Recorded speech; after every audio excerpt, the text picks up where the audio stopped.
Assalamu alaikum.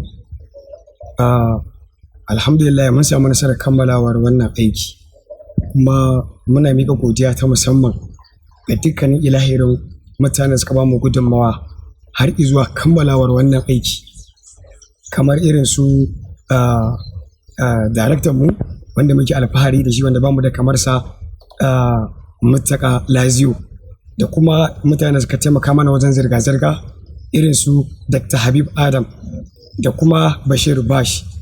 Ba da zalika kuma ina miƙa gaisuwa ta musamman ga dukkanin ilahirin malamai na addini da na boko. Allah ya saka muku da dukkan alkhairi.